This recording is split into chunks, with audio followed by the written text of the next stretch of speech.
Assalamualaikum warahmatullahi wabarakatuh.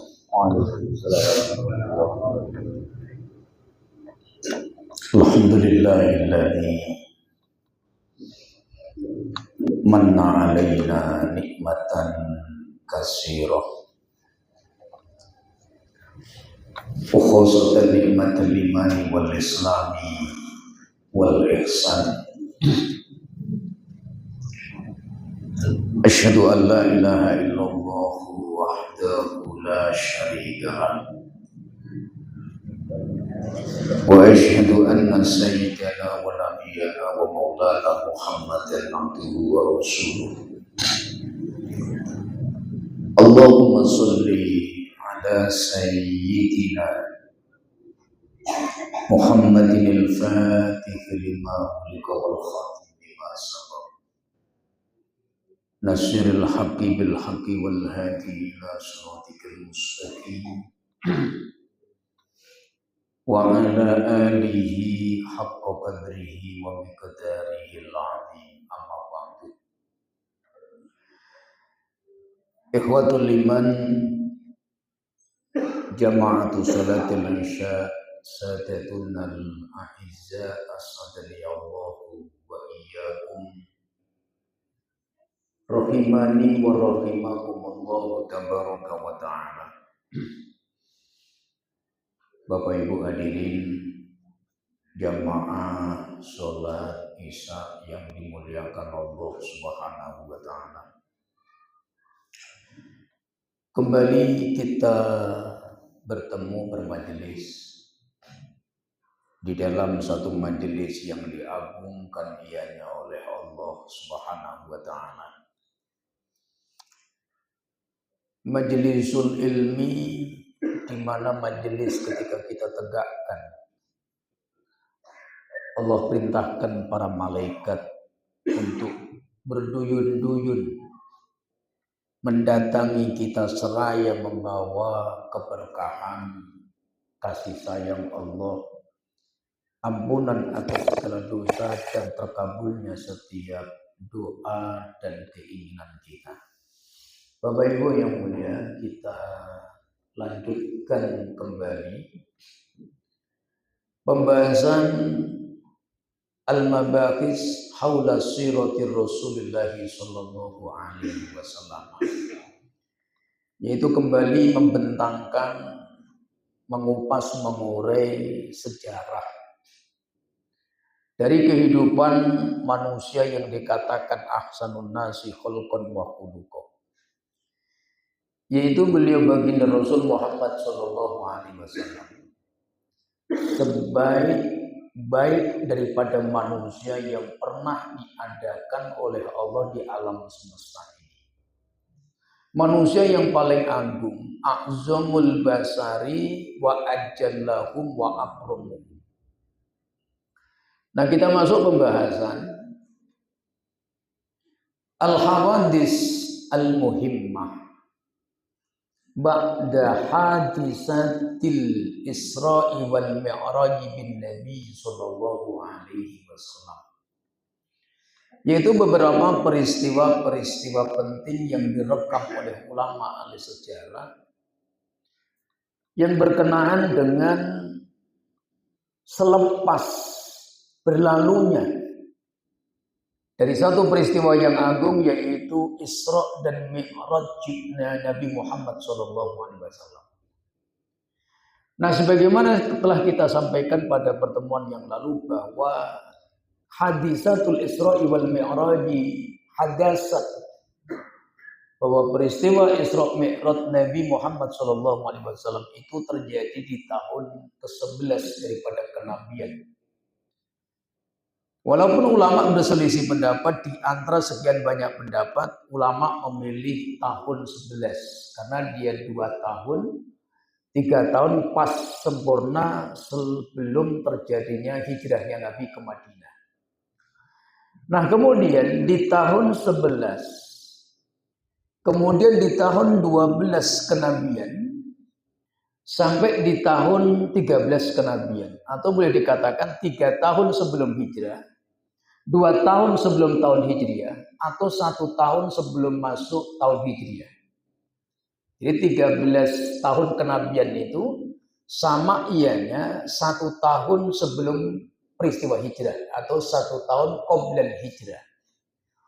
Nah, dari 3 tahun ini Bapak Ibu yang mulia, apa sajakah peristiwa-peristiwa penting yang hendaknya dipahami oleh orang beriman berkenaan dengan kehidupan dakwah Nabi fil ahdil makkiyyi yang tentunya masih periode Mekah. Bermakna qabla qudumihi ilal Yasrib atau qabla hijratihi min Makkah ilal Yasrib, dan ini peristiwa yang terjadi sebelum pindahnya atau hijrahnya baginda Rasul Muhammad SAW daripada Mekah menuju Madinah pada zaman sekarang yang pada waktu itu dinamakan Yasrib. Nah, wa amal hadisatul ula. Dari sekian banyaknya peristiwa-peristiwa penting, maka peristiwa yang pertama yaitu Bai'atul Aqobah, terjadinya Bai'at Al-Aqobah. Jadi dari rentang tahun 11, 12, 13 setelah peristiwa Isra Mi'raj baginda Rasul Muhammad SAW, beliau tetap melanjutkan aktivitas dakwah beliau. Nah, dari perjalanan dakwah beliau, peristiwa yang paling besar dan paling penting dalam suksesi dakwah beliau dan sebagai jembatan yang akan menjembatani beliau untuk berpindah ke Madinah, maka peristiwa itu adalah peristiwa Bai'ah Al-Aqobah.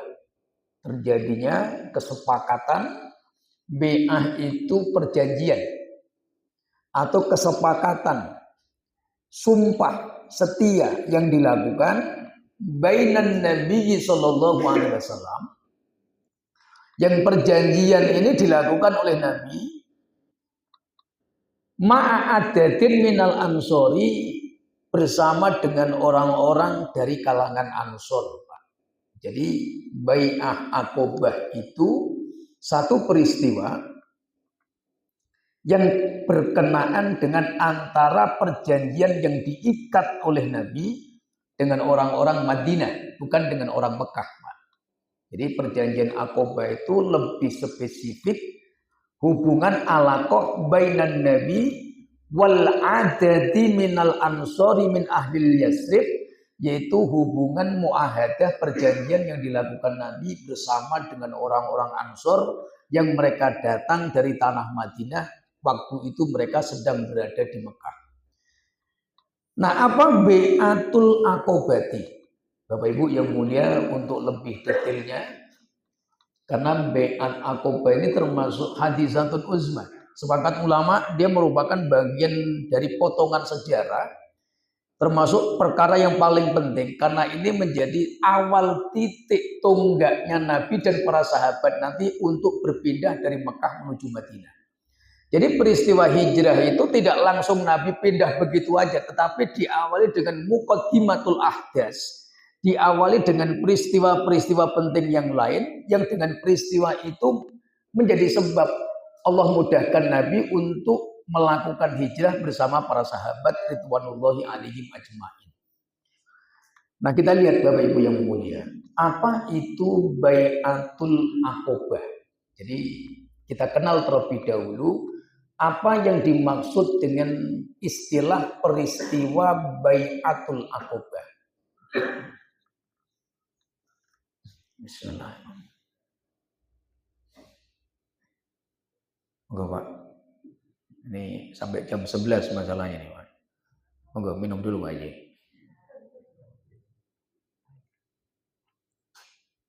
Maksud saya itu jam 11 saya udah istirahat di Taman Raya begitu loh Bu.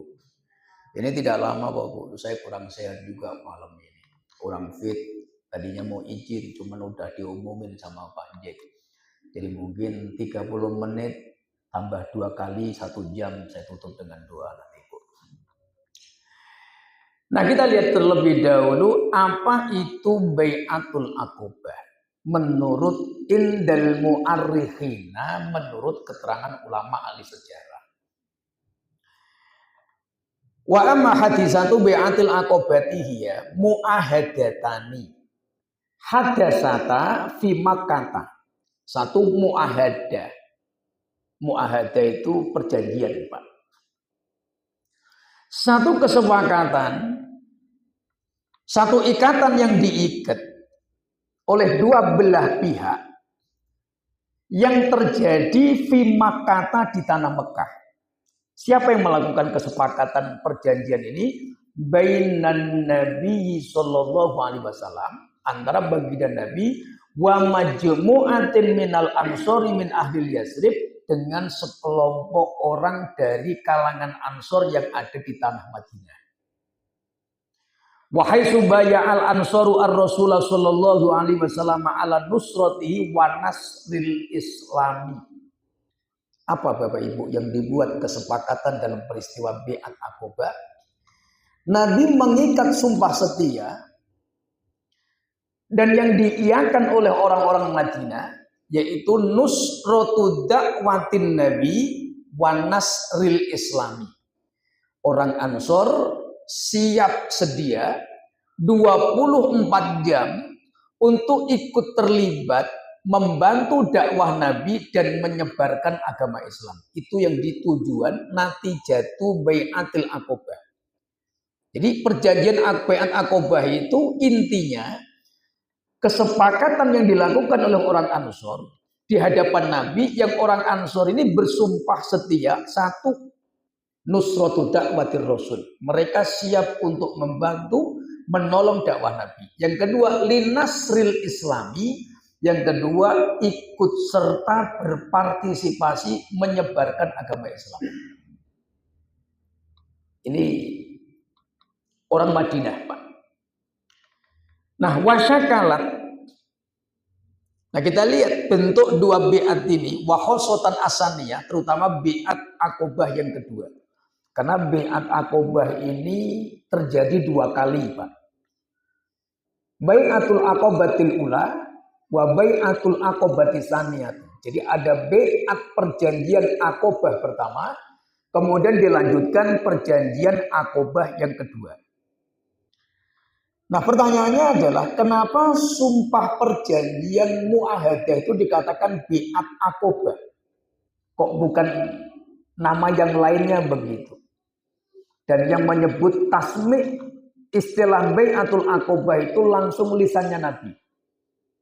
Jadi yang memberikan istilah bai'atul Aqobah itu min lisanir Rasul sallallahu alaihi wasallam. Nah, wattafaqal ulama bi anna bai'atal Aqobati hadasat fi ardil Aqobati. Jadi nama Bai'at Aqobah itu mengambil dari nama tempat. Jadi kalau kita bicara sejarah, Bapak Ibu yang mulia, nama-nama istilah dalam sejarah Islam itu biasanya diambil dari nama tempat terjadinya sesuatu perkara. Contoh, Ghazwatul Badri, perang Badar. Kenapa dinamakan perang Badar? Waqa'at fi ardil Badri, karena perang itu terjadi di tanah Badar. Ghazwatu Uhud, perang Uhud. Kenapa dinamakan perang Uhud? Li anna hadhil ma'rakata hadasat fi jabali Uhudin. Karena dia terjadi peperangan itu di tanah Uhud. Ghazwatul Khandaq. Kenapa perang itu perang Khandaq? Apakah di tanah Khandaq? Tidak. Al-Khandaku maknanya parit. Karena atas inisiasi Sayyidina Salman Al-Farisi, karena tidak pernah di zaman Nabi peperangan dengan cara membuat parit, maka nama parit itu dijadikan nama peperangannya. Berarti Ghazwatul Khandaq. Ada perang Tabuk. Kenapa Nabi menyebut perang Tabuk? Karena peperangan itu terjadi di Mangtikoti Tabukin, di tanah Tabuk. Dan begitu banyak peristiwa-peristiwa penting di dalam Islam yang diambil dari nama terjadinya sesuatu perkara, termasuk Bai'atul Aqobah, terjadinya perjanjian Aqobah itu karena dibuat di tanah Aqobah. Nah, Di manakah tanah Aqobah itu? Tamat hadhil bai'atu fi mantiqatil Aqobati min mantiqati Mina. Jadi Aqobah itu berada di tanah Mina. Jadi keberadaan tanah Aqobah itu di daerah mantiqatu Mina. Area Musdalifah. Tempatnya melempar jamarot untuk melempar jumroh. Itu Mina. Nah, Aqobah itu posisinya dilempar tempat jamrot yang ketiga, yang agak paling jauh menghadap Mekah. Nah, itulah yang tempat yang dijadikan untuk melakukan biat. Wa hiya ahadul mawaqi'i salasati liramyil jamarot. Jadi ada 3 tempat yang disediakan bagi para jamaah haji untuk melempar jumroh liramyil jamarot fi masy'ari Mina. Nah, di mana Aqobah itu? Wataqa'u fi akhiri masy'ari Mina. Dia paling ujung, Pak. Posisinya paling ujung, agak paling jauh. Bittijahi Makkahul Mukarramah. Dia posisinya menghadap Ka'bah, persis menghadap tanah suci. Yusiru ila jumratil Aqobatil kubra. Biasanya kalau yang di dekat Aqobah ini lempar jumroh Aqobah kubro. Makanya ada namanya Jumrotul Aqobah. Nah, Aqobah itu karena lemparnya di tanah Aqobah. Dan peristiwa perjanjian ini dinamakan juga peristiwa perjanjian Aqobah karena terjadinya di tanah Aqobah. Nah, kemudian yang ketiga, sababu khudusi bai'atil Aqobah. Bapak Ibu yang mulia, apa yang menjadi dasar terjadinya perjanjian Aqobah ini? Kenapa dia sampai terjadi dan kenapa Nabi membuatnya dan kenapa Nabi melakukannya? Wa ba'da an qaddan Nabi sallallahu alaihi wasallam rikhlatan tawilatan fi tablighi risalati li Quraisy. Perjalanan dakwah begitu melelahkan, Pak.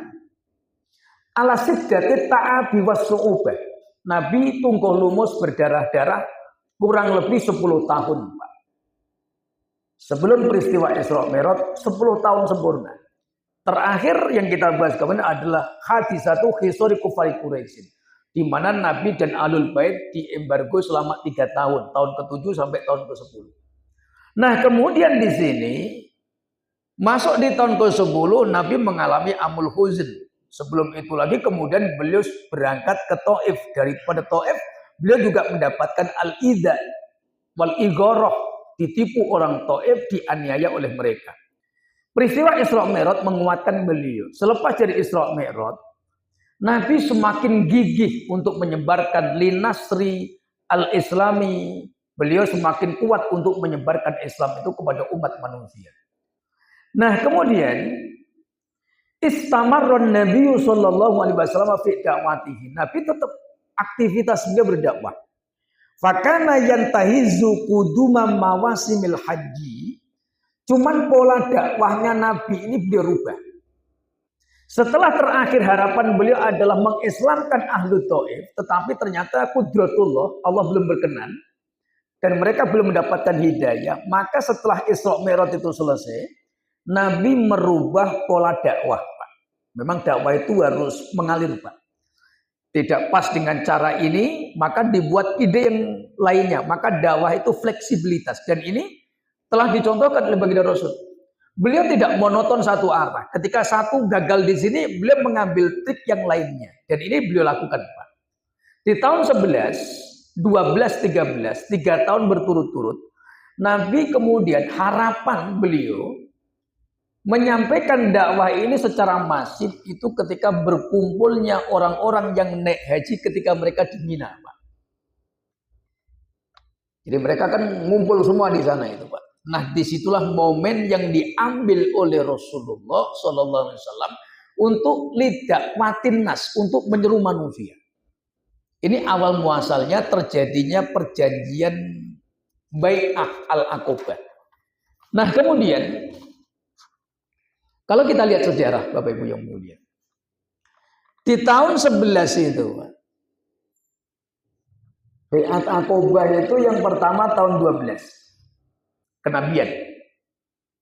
Bai'at Aqobah yang kedua itu di tahun 13 kenabian atau 1 tahun sebelum masuk Hijriah. Tapi di tahun 11 ternyata udah ada orang Ansor atau orang Madinah yang mereka sudah masuk Islam terlebih dahulu, Pak. Siapakah beliau? Pertama Sayyidina As'ad bin Zurarah, yang kedua Sayyidina Zakwan bin Abdi Qaisin. Jadi As'ad bin Zurarah, Zakwan bin Abdi Qais. Kalau kita sering disampaikan awwalus sabiqinal awwalina minal muhajirin, orang yang dari tanah Mekah pertama kali masuk Islam Sayyidah Khadijah, Sayyidina Abu Bakar, Sayyidina Ali bin Abi Thalib, Sayyidina Zaid bin Haritha, Sa'ad bin Abi Waqqas, dan seterusnya. Nah sekarang pertanyaannya, manhum asabiqunal awwaluna fil islami minal ansori. Nah pertanyaannya, siapa orang Madinah yang paling pertama kali masuk Islam? Wattafaqul ulama'u minal mu'arrikhin. Orang yang pertama kali masuk Islam dari tanah Madinah itu As'ad bin Zurarah. Ibaratnya kalau di Mekah itu Abu Bakarnya. Itu As'ad bin Zurarah. Yang kedua Zakwan bin Abdi Qaisin. Dua-duanya Al-Khazraji.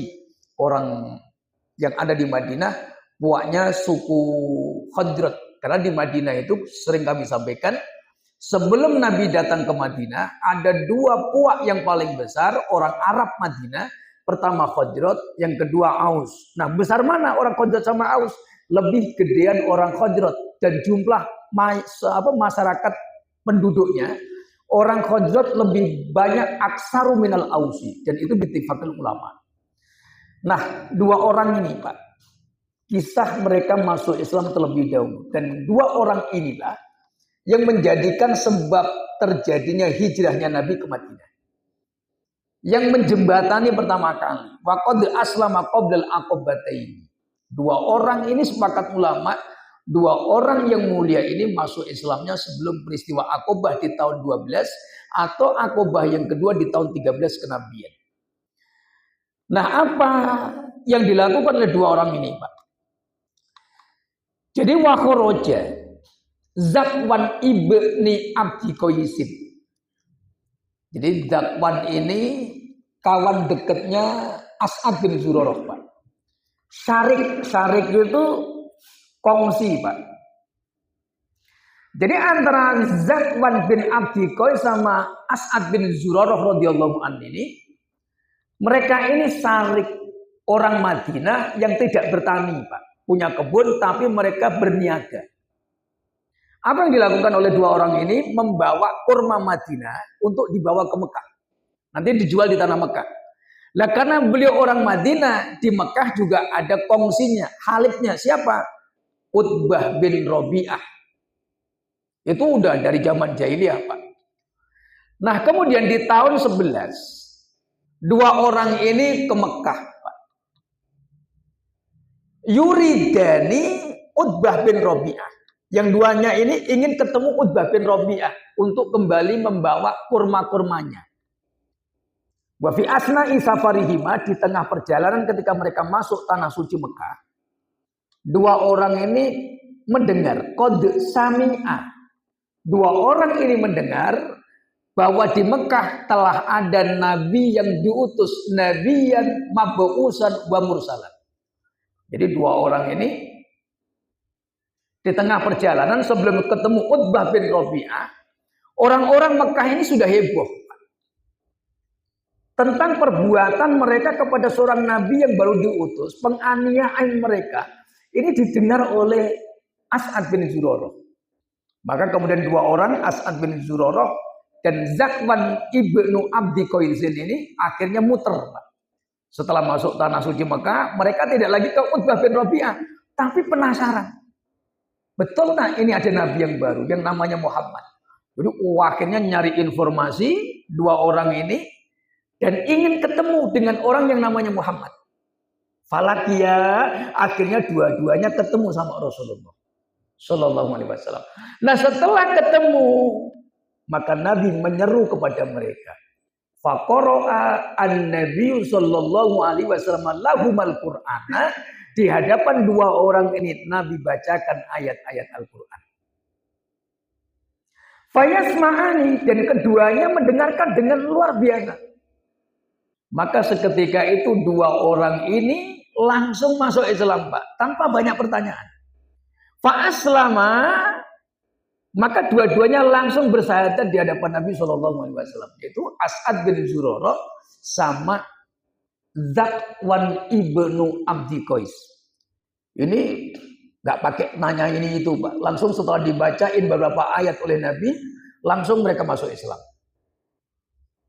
Nah, setelah dua orang ini masuk Islam, Pak, apa yang dilakukan oleh dua orang ini? Faroja'a As'ad bin Zurarah fa'aqama Zakwan ibnu Abi Qaisin. Dua orang ini akhirnya berpisah. Sayyidina As'ad memilih pulang ke Madinah. Di tahun 11 itu, sebelum peristiwa Aqabah, Sayyidina As'ad bin Zurarah memilih balik sendiri ke Madinah. Lah bagaimana dengan Sayyidina Zakwan? Sayyidina Zakwan aqama fi Makkah.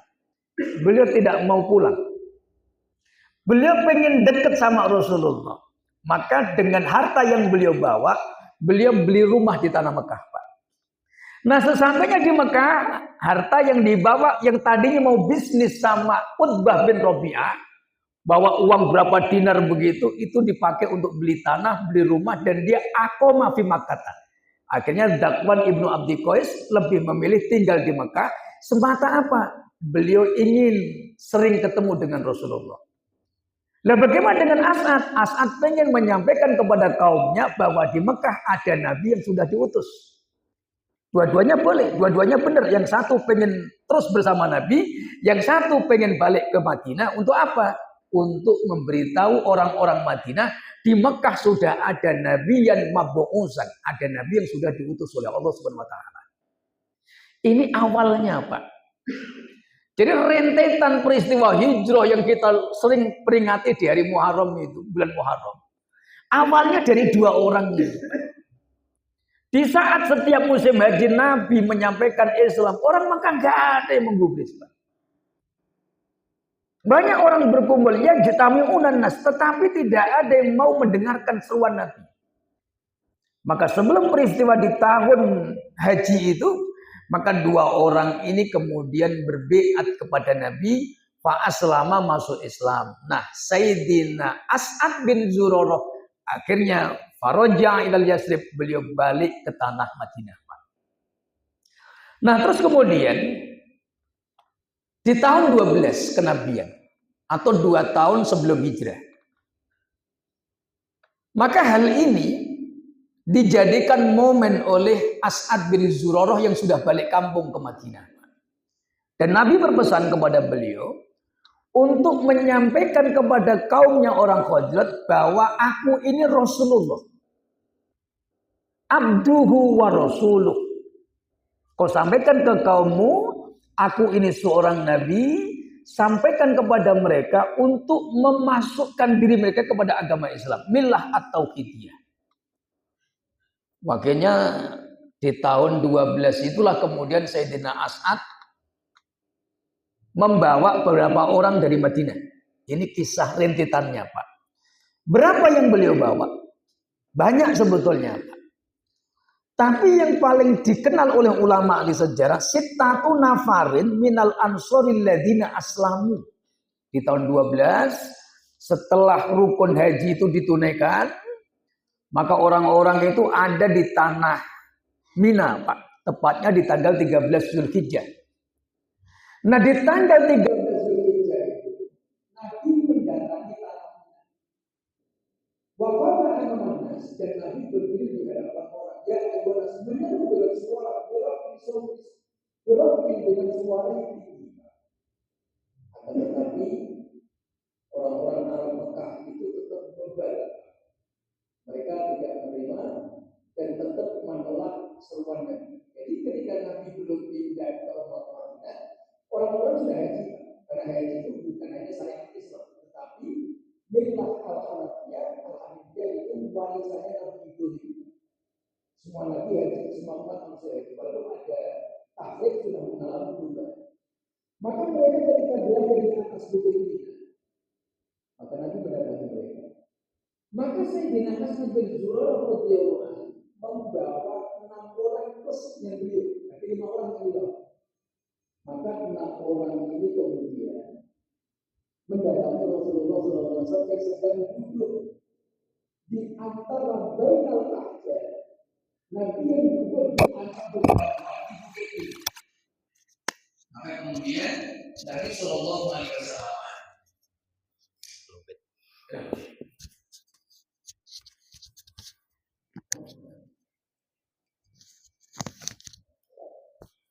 sampai mana tadi, Bu?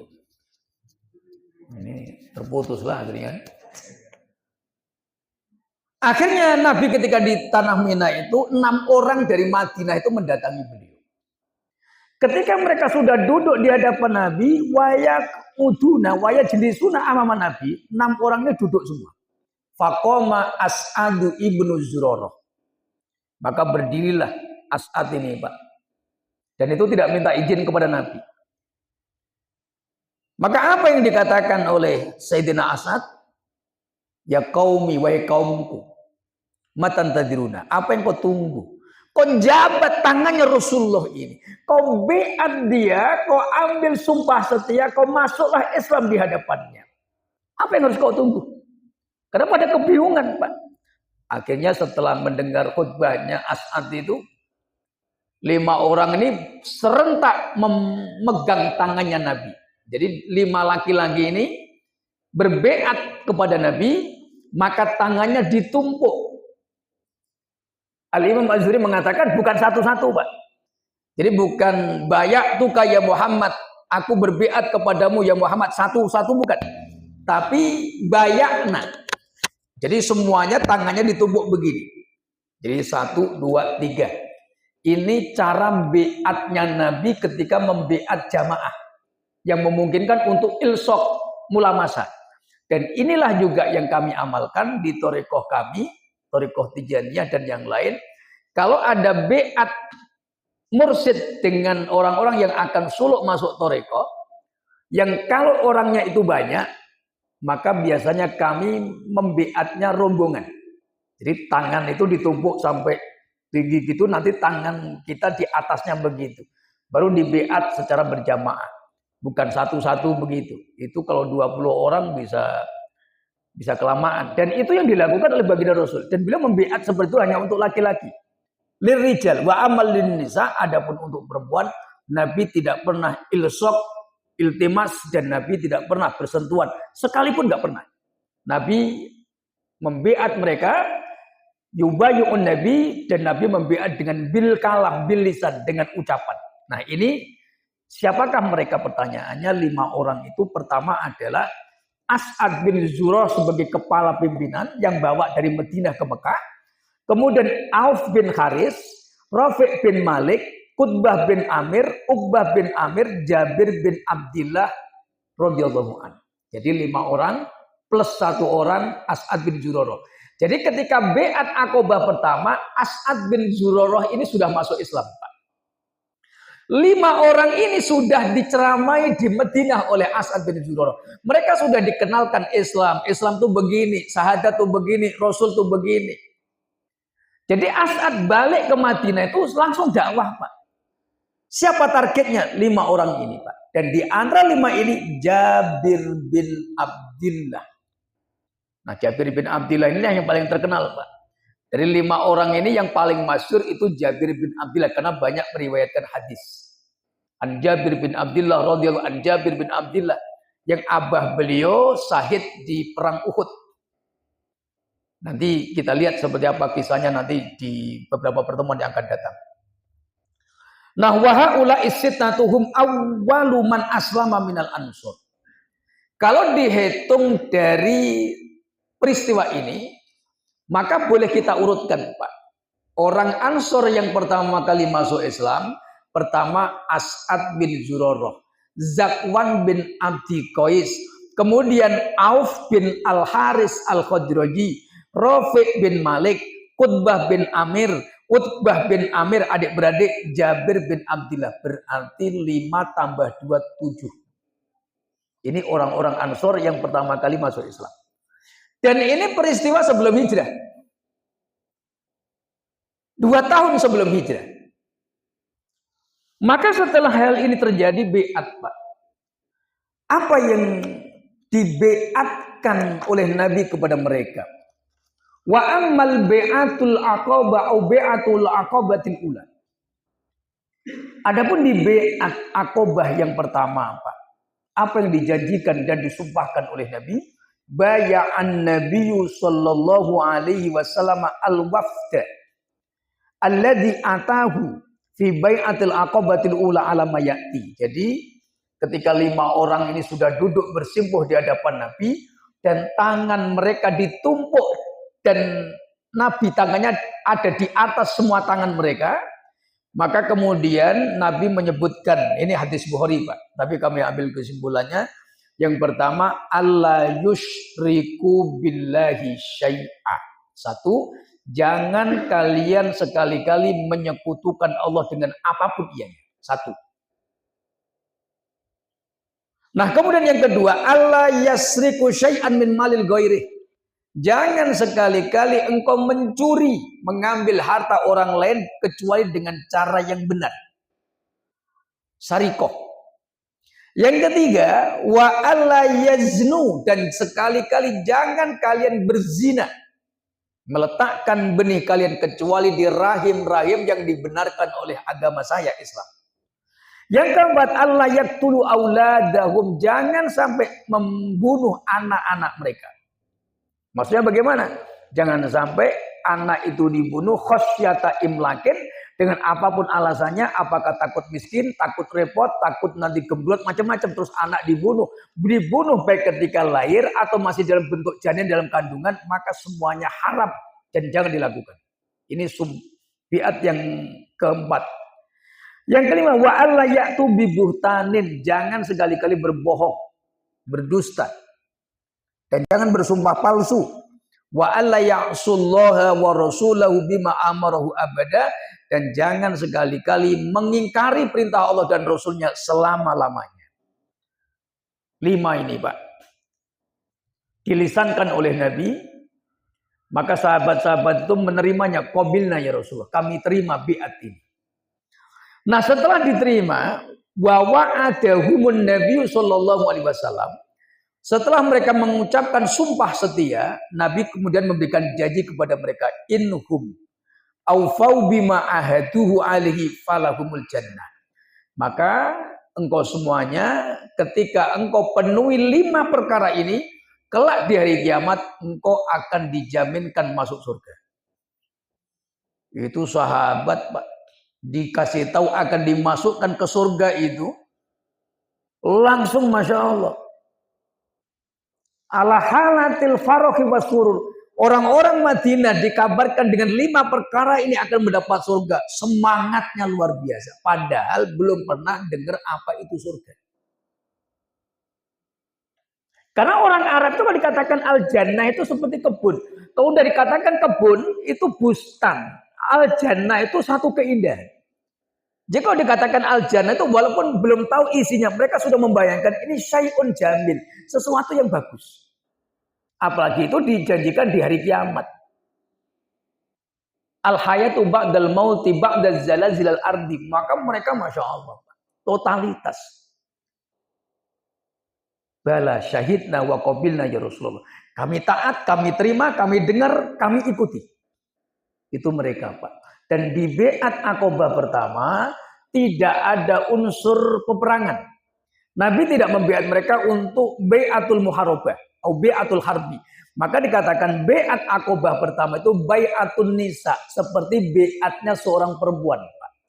Kenapa? Setiap beat yang tidak ada isinya peperangan untuk membantu perang, maka itu dikatakan seperti beatnya seorang perempuan. Karena perempuan itu tidak wajib perang. Maka dikatakan beat pertama itu isinya adalah untuk lebih kepada nilai-nilai agama. Belum nilai-nilai jihad, Pak. Nilai-nilai amal, meninggalkan kemaksiatan, melakukan ketaatan, tidak berzina, tidak mencuri, tidak menipu. Orang ngapusi wong, jujur. Lah itu biat yang pertama. Nah, kemudian berjalannya waktu, Pak. Setelah mereka selesai biat 6 orang ini, Pak, di bawah komando Sayyidina As'ad bin Zurarah. Terus kemudian mereka selepas haji itu selesai, 6 orang ini kembali ke Madinah. Wa'auduhum ilal madinati ma'asafirin Nabi. Dan ketika 6 orang ini balik ke Madinah, Nabi tidak melepaskannya 6 orang aja. Nabi melihat keperluan dakwah. Fa'arsalan Nabiyyu Mus'ab ibnu Umair. Maka Nabi kemudian memilih sahabat yang mulia, Mus'ab bin Umair. Lah Mus'ab bin Umair ini pemuda. Tapi cerdas. Hafalannya banyak, syariatnya bagus. Maka dipilih ikhtarohun Nabi SAW. Maka Nabi pilih beliau safiron menjadi duta. Duta itu utusan. Li ta'limi ahlil Madinatil Al-Qur'ana, untuk mengajarkan orang Madinah cara membaca Quran, cara memahami Al-Quran, termasuk cara sholat. Jadi 6 orang balik ke Madinah plus 1 berarti 7 bersama Sayyidina Mus'ab bin Umair radhiyallahu anhu. Ini di tahun 12, Pak. Ini sebelum peristiwa Muharram Hijrah. Nah, kemudian di tahun 12 berjalannya waktu, Rasul kembali berdakwah di tanah suci Mekah. Dan 6 orang ini bergerilya, Pak. Ternyata di Madinah mereka berdakwah. Banyak sahabat-sahabat yang sudah masuk Islam dengan bersamaan dakwahnya Mus'ab bin Umair di amrin Nabi, atas perintah Nabi. Jadi orang Madinah itu ketika masuk Islam bukan nunggu datangnya Nabi sama Sayyidina Abu Bakar, bukan. Jadi ketika Nabi hijrah sampai di Madinah itu, orang Madinah itu udah banyak yang Islam, Pak. Makanya kalau kita baca kisah Muharram hijrahnya Nabi dengan komplit, maka kita lihat bagaimana keadaan ahwalu ahlil Yasrib wahum masruruna. Mereka begitu senang menyambut kedatangan Nabi. Kenapa? Karena aksaruhum, karena mayoritas mereka sudah masuk Islam. Sebelum Nabi sampai, mereka sudah didakwain. Pertama 6 orang atas pimpinan As'ad bin Zurarah, 7 1 orang Mekah. Makanya dikatakan watafaqal ulama, awwalu ahlil Makkah alladzi hajara ilal Madinah huwa Mus'ab bin Umair. Jadi kalau ditanya, siapakah pertama kali orang yang hijrah ke Madinah? Mus'ab bin Umair. Tapi kalau rombongan yang pertama kali yang dikatakan perintah hijrah itu Abu Thalhah. Ada yang mengatakan Abu Thalhah, ada yang mengatakan Abu Salamah. Tapi riwayat yang paling masyhur itu Abu Salamah. Satu laki-laki yang paling pertama kali sampai di Madinah dalam peristiwa hijrah itu Abu Salamah. Tapi kalau dikatakan siapa yang pertama kali hijrah itu Mus'ab bin Umair radhiyallahu anhu. Kenapa? Karena ketika di tahun 12 beliau sudah datang ke Madinah. Beliau sudah mengajarkan orang Yasrib untuk baca Quran. Beliau sudah ngajarin bagaimana sholat. Beliau juga mengajarkan bagaimana muamalah, interaksi sosial, bagaimana akhlak yang baik terpuji. Itu Mus'ab bin Umair. Dan itu di tahun 12 kenabian. 1 tahun menjelang peristiwa hijrah. Karena peristiwa hijrah tahunnya 13. Setelah peristiwa hajinya mereka orang-orang Madinah di tanah suci Mekah. Nah, kemudian kita lihat Bapak Ibu yang mulia. Wa arsalan Nabi SAW Mus'ab ibn Umairin ila Yasrib. Maka Nabi mengutus Sayyidina Mus'ab bin Umair ke Yasrib ma'a adadi nafarin bersama 6 rombongan tadi. Liyad'uwan nas, untuk menyeru manusia ilal islami, kepada Islam. Ba'da ahdihim bihi, setelah 6 orang ini mengambil sumpah setia 1 plus As'ad bin Zurarah dalam peristiwa Aqobah pertama. Jadi Sayyidina As'ad bin Zurarah itu 3 kali Pak biat. 1 dengan Zakwan bin Abdi Qais, janji sama Rasul. Tahun 12 ngikut 5 orang ini, termasuk Jabir bin Abdillah.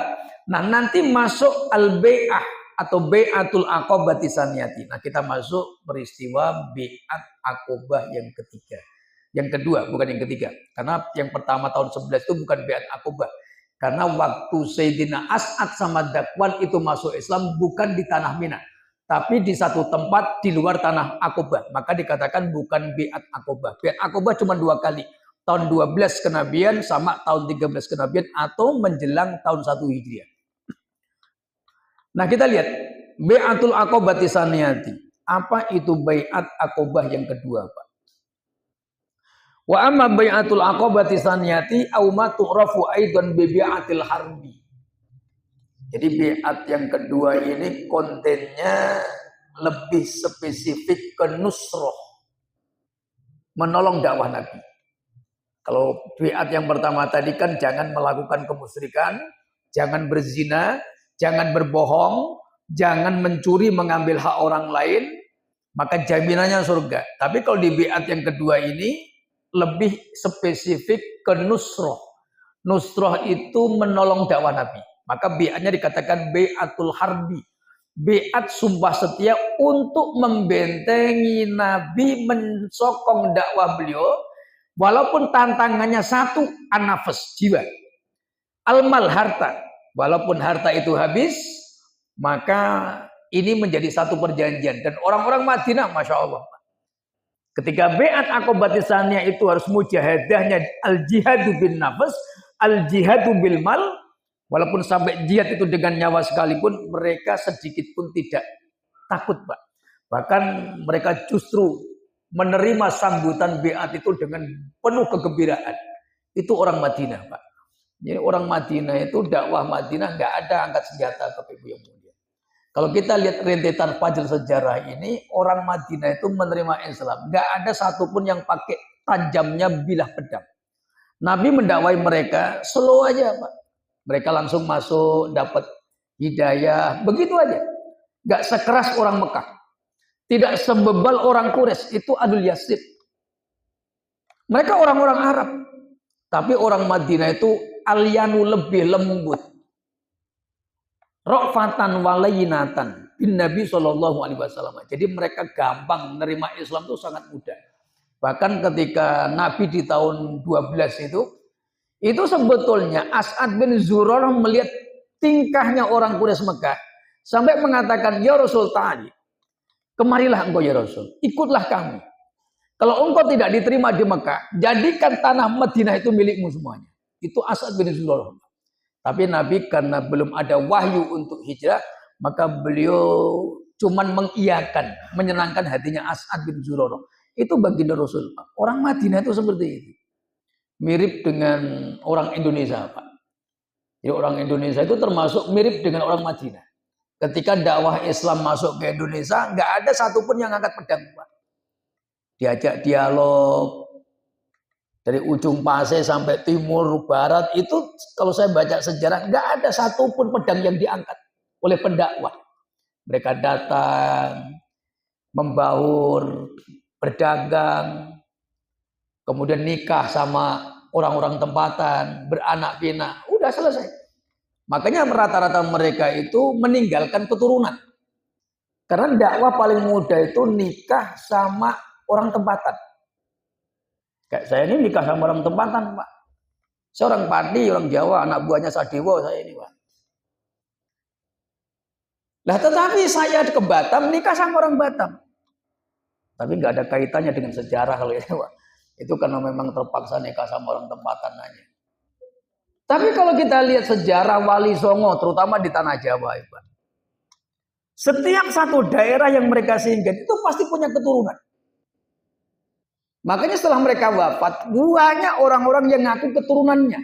Kenapa? Karena 1 tahun di kampung ini, nggak mungkin 1 tahun tuh membujang. Pasti ada yang ditawarkan untuk dinikahi. Untuk memudahkan dakwah itu. Sehingga tidak ada itu peperangan, itu tidak ada, Pak. Ini Masya Allah. Apalagi di zaman dulu itu kalau orang alim itu sangat dimuliakan. Beda zaman sekarang, orang alim kalau nggak bawa Avanza kurang greget. Itu bukan di Batam lah, itu ada di mana, di Guntung ya. Bukan di Guntung itu malah di pulau. Nah ini Bapak Ibu yang mulia. Nabi SAW berangkat hijrah itu menunggu wahyu. Kenapa? Kalau seandainya beliau tidak menunggu wahyu, sudah berangkat. Kenapa? Karena orang Madinah sudah open, Pak. Ya Rasul, utruk, tinggalkan Mekah. Kau bawa keluarga engkau, sahabat engkau yang sudah masuk Islam ke kampung kami. Kami sudah siap 24 jam. Coba bayangkan Pak. 13 tahun dakwah di Mekah ditolak, disia-siakan, diusir, dianiaya, disakiti. Tiba-tiba datang orang Yasrib. Begitu mudahnya ala suhlatin, begitu mudah ya Rasul, ta'al kemari ya Rasul, datang ke kampung kami. Datangi kami sambut kedatangan engkau. Itu orang Madinah. Ini Masya Allah. Orang Madinah itu lembut-lembut. Gampang mendapatkan hidayah. Jarang yang keras. Itu orang Madinah. Dan itu terbukti dalam sejarah, Pak. Maka ketika mereka masuk biat yang kedua, apa yang dibawa oleh As'ad bin Zurarah? Di tahun 13, As'ad bin Zurarah ini balik lagi menjumpai Nabi. Ikut lagi naik haji, Pak. Dia bawa 73 laki-laki, 2 orang perempuan. Pendapat yang paling masyhur, 72 orang laki-laki plus 2 orang perempuan. Ma'aim rotaini. Ini biat yang kedua. Lebih banyak, Pak. 72 orang laki-laki. Plus 2 orang perempuan. 73 plus 2, 75. Nah, apa biat Aqabah yang kedua? Hiya tuhalifu dini wa askariyin. Tamma sarian bainan Nabi sallallahu alaihi wasallam. Ini lebih identik perjuangan dakwah yang akan dihadapi Nabi dan kaum mukminin, yaitu pasti mengangkat senjata. Nah, artinya Nabi sudah menghitung.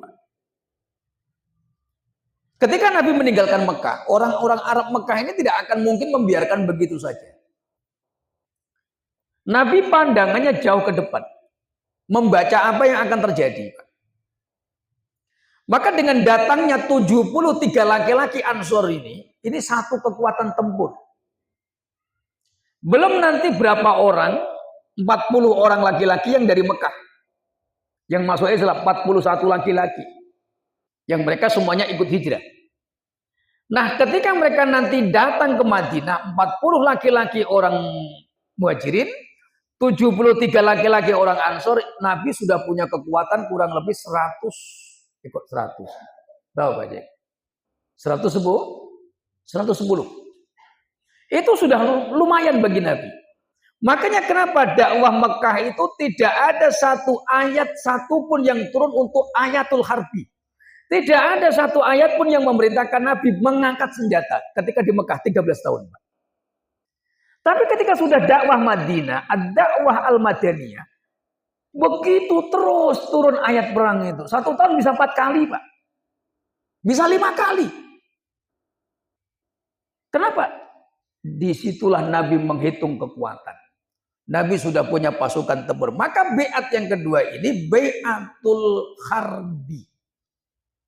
Biat untuk nusrah dakwatir rasuli, untuk menolong dakwahnya Nabi. Al-jihadu bin nafas, al-jihadu bil mal, al-jihadu bil wakti bil fikroh. Totalitas berjuang dengan apapun yang bisa diupayakan. Harta, benda, bahkan paling titik puncak. Al-jihadu bin nafsi, bagaimana Nabi membiat mereka untuk menyerahkan nyawanya untuk agamanya Allah. Dan mereka mengatakan waqalu sami'na wa ata'na wa qabilna, kami terima, kami dengar, kami ikuti, dan kami siap untuk melakukan, menjalankan ya Rasulullah. Ini di biat kedua, Pak. Nah, makanya kita lihat apa yang dibiatkan secara utuh oleh baginda Rasulullah sallallahu alaihi wasallam. Biat yang terjadi di bulan Zulhijjah tahun 13 kenabian atau 1 tahun masuk tahun Hijriah. Tepatnya yaitu di tanggal 13, Pak, di bulan Zulhijjah. Jadi kalau tanggal 13 itu hari Tasyrik. Hari Nakar 10, 11, 12, 13 Ayyamut Tasyrik.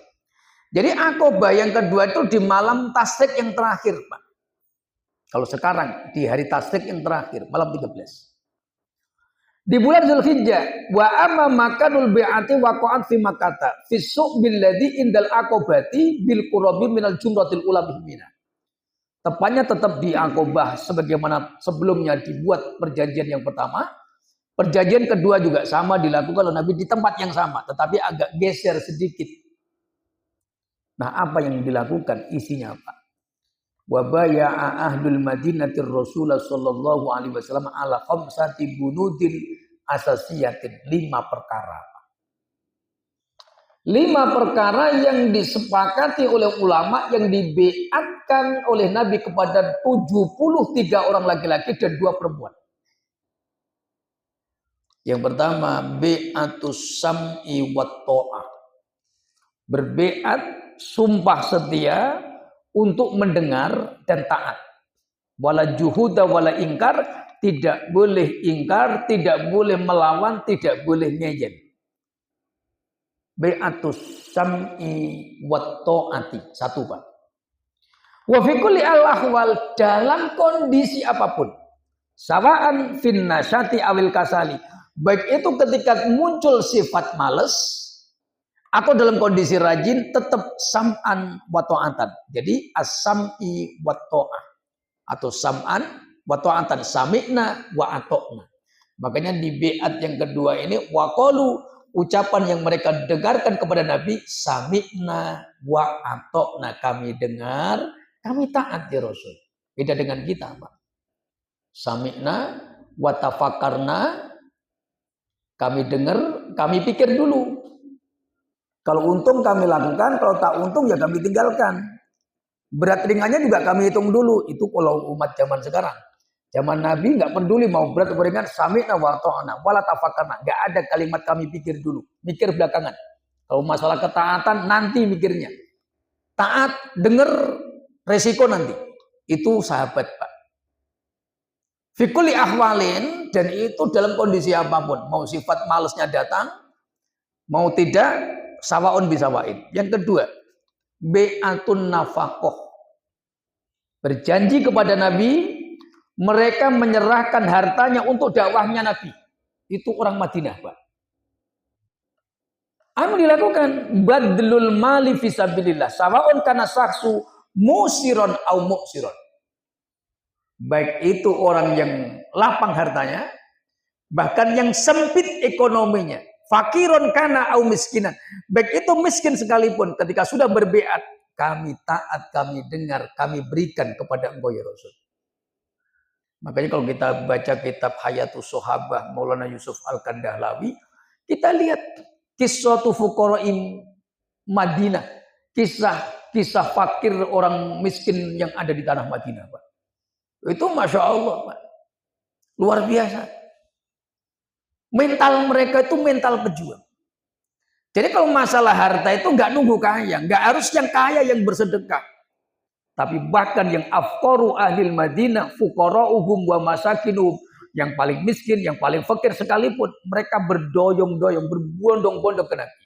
Ya Rasul, khud, ya Rasul, hadza lakamini, hadza lakamini. Ini dari saya untuk engkau, ini dari saya untuk engkau, untuk dakwah, untuk Allah. Udah begitu, Pak. Makanya Nabi mengatakan be'atul nafaqoti, be'at untuk badlul mali, menyerahkan harta untuk agama Allah, Pak. Apa yang katakan mereka? Sami'na wa ata'na. Kami dengar, kami taat ya Rasul. Itu mereka, Pak. Yang ketiga, be'atul amri bil ma'rufi wan nahyi 'anil munkar. Ikut serta mencegah kemungkaran, menyeru kebaikan. Wa qalu sami'na wa ata'na. Kami dengar dan kami taat. Ikut berpartisipasi, mengajak kebaikan dan mencegah kemungkaran. Kenapa? Waktu itu kemungkaran luar biasa. Di Madinah pun sama, Pak. Di zaman jahiliyah, Madinah itu hampir mirip. Walaupun nggak sehebat Mekah. Tapi budaya Mekah itu juga masuk ke Madinah. Kenapa? Kerjasama perdagangan. Akhirnya Pak, budaya Mekah itu juga masuk ke Madinah. Yasrib pada waktu itu. Makanya Nabi menyeru mereka untuk berbeat, membantu dakwah al-amru bil ma'ruf wan nahyu 'anil munkari. Yang keempat, be'atul jihadi wa qauli kalimatil haqqi.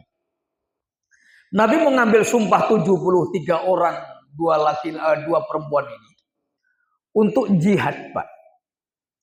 Badlul juhdi fi sabilillah wa difa'i 'anil haqqi. Berbeat, tunggu lumus, kata orang Melayu, totalitas berdakwah. Apapun tantangannya. memaksimalkan upaya dalam apa? Untuk menegakkan agama Allah. Kemudian menegakkan kebenaran. Ini yang keempat, Pak. Al-jihad, perjuangan. Nah, yang terakhir bai'atu nusratir rasul, berbeat untuk selalu kapanpun dimanapun menolong Nabi, Pak, membantu dakwah Nabi. Wa himayatuhu wad difa'u anhu, satu, memberikan himayah, perlindungan. Ketika Nabi diserang oleh musuh-musuh Islam ke Madinah, maka orang Ansor Madinah totalitas 24 jam akan ada di garda terdepan. Makanya perang Uhud itu, Pak, saya punya sejarahnya dalam kitab Al-Maghazi itu. Korban syuhada yang paling banyak itu orang Ansor, bukan orang Muhajirin. Memata orang yang syahid di perang Uhud, kekalahan telak bagi kaum mukminin, itu mayoritas al-aglabiyah itu orang Ansor, Pak. Dari orang Ansor yang paling banyak orang Khazraj yang wafat di perang Uhud. Ini bukti, Pak. Orang Madinah Ansor itu kalau perang garda terdepan. Tidak pernah punya rasa takut. Ini mereka, Pak. Orang-orang Ansor itu begitu. Jadi mereka memberikan himayah, perlindungan kepada Nabi, memberikan rasa aman kepada Nabi. Termasuk huwa waman ma'ahu fi Makkah.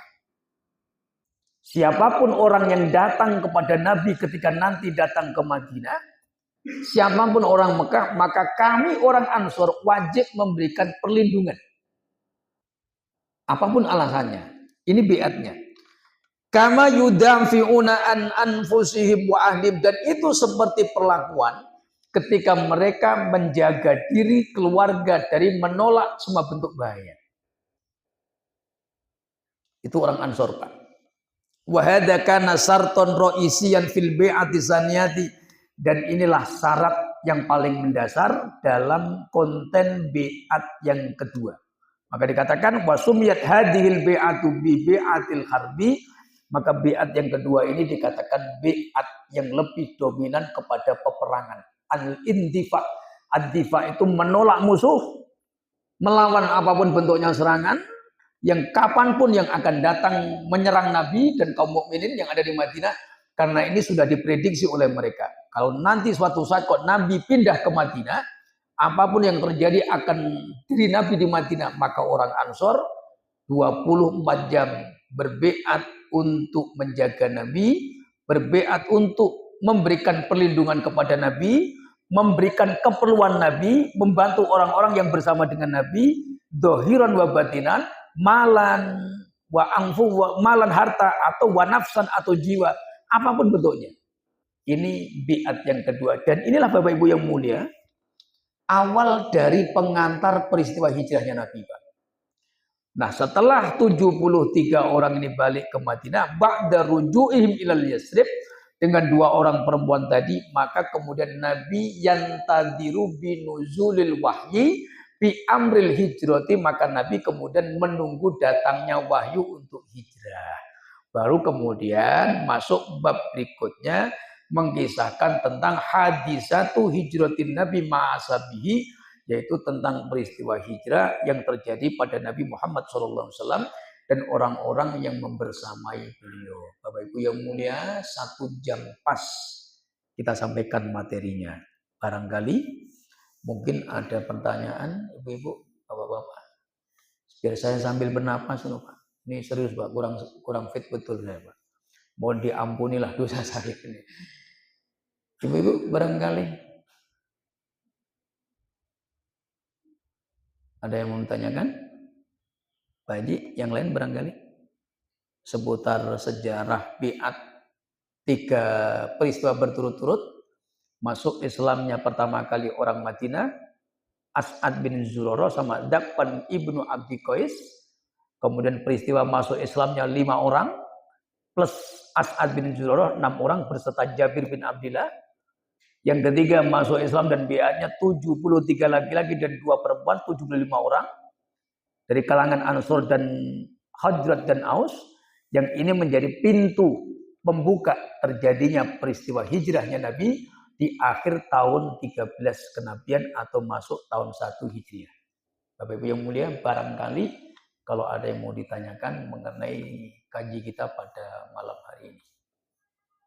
Biasanya kita 1,5 jam, Pak. Ibu-ibu? Sudah jelas? Oke. Karena sudah jelas, maka tidak perlu diulang. Karena kalau diulang pasti nanti jatuhnya 2 jam. Jadi supaya nggak diulang 2 jam, jangan bertanya ibu-ibu. Nah, amanlah itu. Baik, kemudian berikutnya.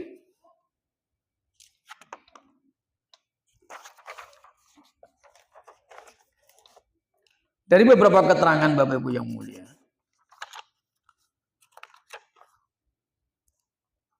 Ulama menjelaskan bahwasanya dari kelompok 73 orang ini, berapakah total hitungan dan pembagiannya? Orang-orang Aus yang ikut berbeat di peristiwa beat yang kedua, jumlahnya yaitu adalah 11 orang, Pak. Nah, yang kemudian sisanya itu orang Khazraj. Jadi Madinah itu Bapak Ibu yang mulia, orang Arabnya sudah ada di sana. Yang sering kami sampaikan, orang Khazraj sama Aus ini qabilatani, 2 kabilah yang berbeda. Tapi datuk nenek moyang mereka itu satu sebetulnya. Orang Arab mana? Orang Arab dari Yaman, Pak.